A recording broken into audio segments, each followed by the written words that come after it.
ሳምንታት ያስቆጠረውና በቅጡ አንድ ወርም ያልሞላው አሜሪካና እስራኤል በኢራን ላይ የከፈቱትና የተዛመተው ጦርነት በብዙ መልኩ በተለይም የመካከለኛው ምስራቅ ሀገራትን የፈተነና ከበድ ያለ ጫና ውስጥ የከተተ ሲሆን በቀጥታም ሆነ በተዘዋዋሪ ከአንዱ ጫፍ ሌላኛው የዓለም ጫፍ ድረስ እየፈጠረ ያለው ቀውስ ቀጣይነት እንደሚኖረው እርግጥ ሆኗል።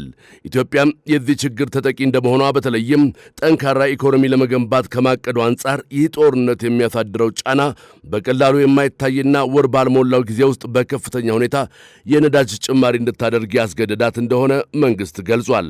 ይህ ወቅት ኢትዮጵያ ያለችበትን የኢኮኖሚ አቅምና በቀጣይ ቀውሶች እንዳይፈጠሩ በመመኘት በገደምዳሜው ከመሄድ ይልቅ ይበልጥ ትኩረት ሊደረግባቸው የሚገቡ መሠረታዊ ሥራዎች ተለይተው እንዲወጡ አቅጣጫን የሚያመላክትበት የብሔራዊ አደጋ ስጋት ፖሊሲያችን የሚፈተሽበት የነዳጅ ክምችት አቅማችን ምን ድረስ እንደሆነም በተጨባጭ አስተማማኝነቱ የሚረጋገጥበት ወቅት ነው። ከዚህም በተጨማሪ የኃይል አቅርቦት አቅማችን የሚታይበት ከሌሎች አጋር ሀገራት ጋር በጥቅም ጉዳይ ትስስር በመፍጠር ተጠቃሚነቷን የምታጠናክርበት ከምንም በላይ የካፒታል በጀት አፈጻጸሟን በብዙ መልኩ መሬት ካለው ሁኔታ ጋር መጣጣሙ የሚለካበት የግምጃ ቤት ሰነድና የመንግሥት ሀብት አቅም ምን ድረስ ነው የሚለውን መለስ ብላ በብዙ ንጻሬ የሚፈተሽበት መሆኑን የሚያመላክተው ዓለም አቀፍ ስጋት የአሃዱ ሬዲዮ የሳምንቱ አብይ ጉዳይ ማጠንጠኛ። የዓለም የፖለቲካ ርዕዮትን የፈተነው 2 ሳምንታትን ያስቆጠረው የአሜሪካ የእስራኤልና የኢራን ጦርነት በሀገራቱ የጂኦግራፊ ርቀት ሳይወሰን በተለይም የመካከለኛው ምስራቅ ሀገራትን ክፉኛ እየጎዳ ነው። ጦርነቱ በሀያላን ሀገራት መካከል የሚደረግ የአቅም መፈታተሽ ቢመስልም ዳፋው ግን ለሌሎች ዓለም ሀገራትም ጭምር የተረፈ ሆኗል።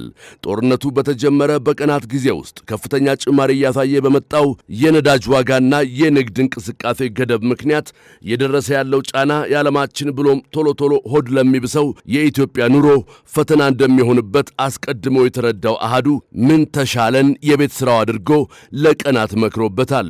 መሰል ዓለም አቀፍ ሰው ሰራሽና የተፈጥሮ አደጋዎች በሚገጥሟቸው ጊዜ ሀገራት በሚወስዷቸው የአደጋ ጊዜ እርምጃዎችና ውሳኔዎች እንዲሁም ምላሽ አቅማቸው ይለካል። ኢኮኖሚያቸው ቢንገዳገድ እንኳ መቋቋም የሚያስችሏቸውን አማራጮች መጠቀም በመቻላቸው ዜጎቻቸው ሳይጎዱ የማሻገር አቅም እንዳላቸው ሁሉ በተቃራኒው ጦርነቱ የናጣቸው በርካቶች ናቸው። በዚህ ጦርነት ኢትዮጵያ ከሌላው ሀገር በተለየ የደረሰባት ችግርና ጫና ባይኖርም ከሰሞኑ የተደረገው የነዳጅ ጭማሪና ቀጣይ የሚኖረው የምርቶች የዋጋ መናር ተጠባቂነት በብዙ መልኩ ውስጣችንን እንድንፈትሽ ብሎም ቀጣይ ምን ላይ ማተኮር እንዳለብን የሚያመላክተን ሆኗል። በከፍተኛ የውጭ ምንዛሬ በግዢ የሚገቡት የነዳጅ ምርቶች ካላቸው የተጠቃሚ ቁጥር በከፍተኛ ሁኔታ መጨመር፣ የነዳጅ ክምችት አቅማችን አነስተኛ መሆን፣ የነዳጅ ማከማቻ አቅም ጠንካራ ለመሆን አማራጭ የነዳጅና የኃይል አቅርቦት ማግኛ ዘዴዎችን የማቀድና የመጠቀም አቅም አነስተኛ መሆን ጋር ተደማምረው የፍላጎትና የአቅርቦት አለመመጣጠን ከፍተኛ የኑሮ ውድነት እንዲፈጠር ብሎም ያልተገባ ጥቅም ላይ እንዲውል አድርጎታል። ዓለም አቀፍ ቀውሱን ተከትሎ በዚህ ሳምንት በተደረገው የነዳጅ ታሪፍ ጭማሪ ሳቢያ መንግሥት ድጎማ ማድረጉን የገንዘብ ሚኒስትሩ አቶ አህመድ ሺዴ ያነሱ ሲሆኑ በመካከለኛው ምስራቅ በተከሰተው ጦርነትና በሆርሙዝ ሰርጥ መዘጋት ምክንያት የዓለም አቀፍ የነዳጅ ዋጋ መናሩን አንስተው ናፍጣና ቤንዚን ላይ መንግሥት ከ98 ብር በላይ መደጎሙን ተናግረዋል። እዚህ ላይ እንደ ስጋትም እንደ ቅድመ ዝግጅትም ከግንዛቤ ሊገባ የሚገባው ጠንካራ ሥራዎች ነዳጅ ላይ ተሰርተዋል በሚባልበት በዚህ ወቅት ኢትዮጵያ የተቀማጭ ነዳጅ አቅሟ በዚህ ልክ ዝቅተኛ ሆኖም ከሆነ አያድርገውና ከዚህ የከፋ ዓለም አቀፍ ቀውስ ቢፈጠር የህልውና ዝግጅት ምን መሆን እንዳለበት የሚያመላክት ሲሆን በሌላ በኩል ቀድማ ባጠራቀመችው ነዳጅ ላይ የተደረገ ጭማሪ ከሆነም ቀጣይ ለሚመጡ የምርቶች ዋጋ መናርና የኢኮኖሚ ጫና መንገድ ከፋች እንዳይሆን ውሳኔው በልዩነት ሊፈተሽ ይገባል። ቀጥተኛ ተሳትፎ የሌላትና ከምድራዊ አቀማመጥ አንጻርም ከዚህ ጦርነትና ተዋናያን ጋር ፍጹም የማትገናኘው ኢትዮጵያ በአንድ ጊዜ በዚህ ልክ የነዳጅ ዋጋ ጭማሪ ማድረጓ ከዜጎች የኑሮ ሁኔታ አንጻር መጪውን ጊዜ ከባድ ማድረጉ አይቀሬ በመሆኑ መንግሥታዊ አገልግሎቶችን ጨምሮ የሸቀጥ ምርቶች ላይ የሚደረገውን ጭማሪም ከቁጥጥር ውጭ እንዳይሆን ለመከላከል የሚሰሩ ሥራዎች በብዙ መልኩ ሊፈተሹ የሚገባቸው እንደሆኑ የሰሞኑ ዓለም አቀፍ ክስተት አመላካች ነው። በዓለም አቀፍ ደረጃ ነዳጅ ቢቀንስ እንኳ በኢትዮጵያ እየጨመረ እንጂ እየቀነሰ በማይመጣበት ሁኔታ የነዳጅ ዋጋ በዚህ ልክ መጨመር የዜጎችን የመኖር መብት በብዙ የሚፈታተን ነው።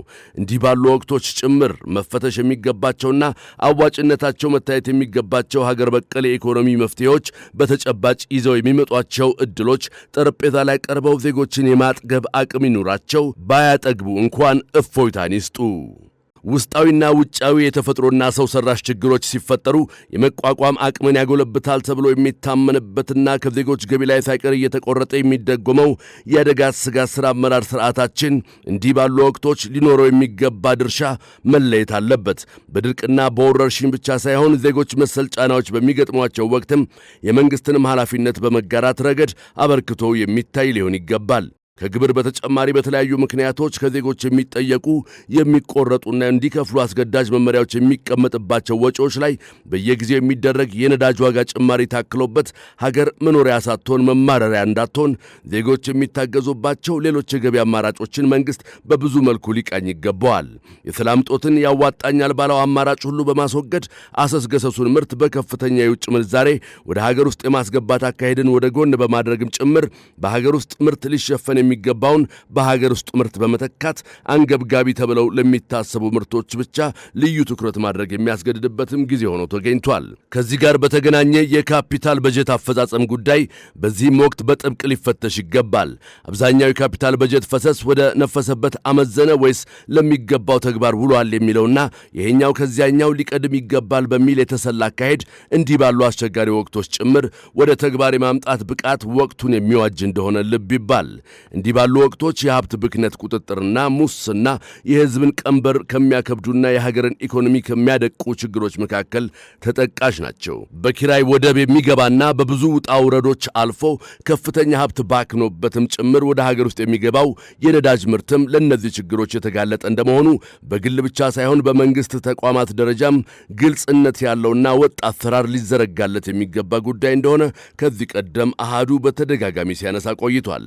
አሁንም ከችግሩ ግዝፈትና አሳሳቢነት አኳያ በበቂው ያልተሰራበት እንደመሆኑ በቴክኖሎጂ የታገዘና ተጠያቂነት የሰፈነበት አሰራርን ለመዘርጋት ስንኩል ምክንያቶች እንደ ምክንያት አይቅረቡ። ከዚህ ጋር በተገናኘ በክልሎች ያለው የነዳጅ ኮታ ክፍፍል ነዳጅ አከፋፋይ ድርጅቶችና በቀጥታም ሆነ በተዘዋዋሪ ከነዳጅ ጋር ግንኙነት ያላቸው አካላት በከፍተኛ ወጪ ወደ ሀገር የሚገባን መሠረታዊ ፍጆታ ባልተገባ መልኩ እንዳያባክኑት ከቁጥጥር ሥራው ባሻገር ለሁሉም አመቺ የሆነ የአሰራር ምህዳርን መዘርጋት ለሙስናና ብክነት አጋላጭ ለሆኑ መንገዶች ገደብ ማበጀት አንጻራዊ መረጋጋትን እንደሚያመጣም ይታመንበት።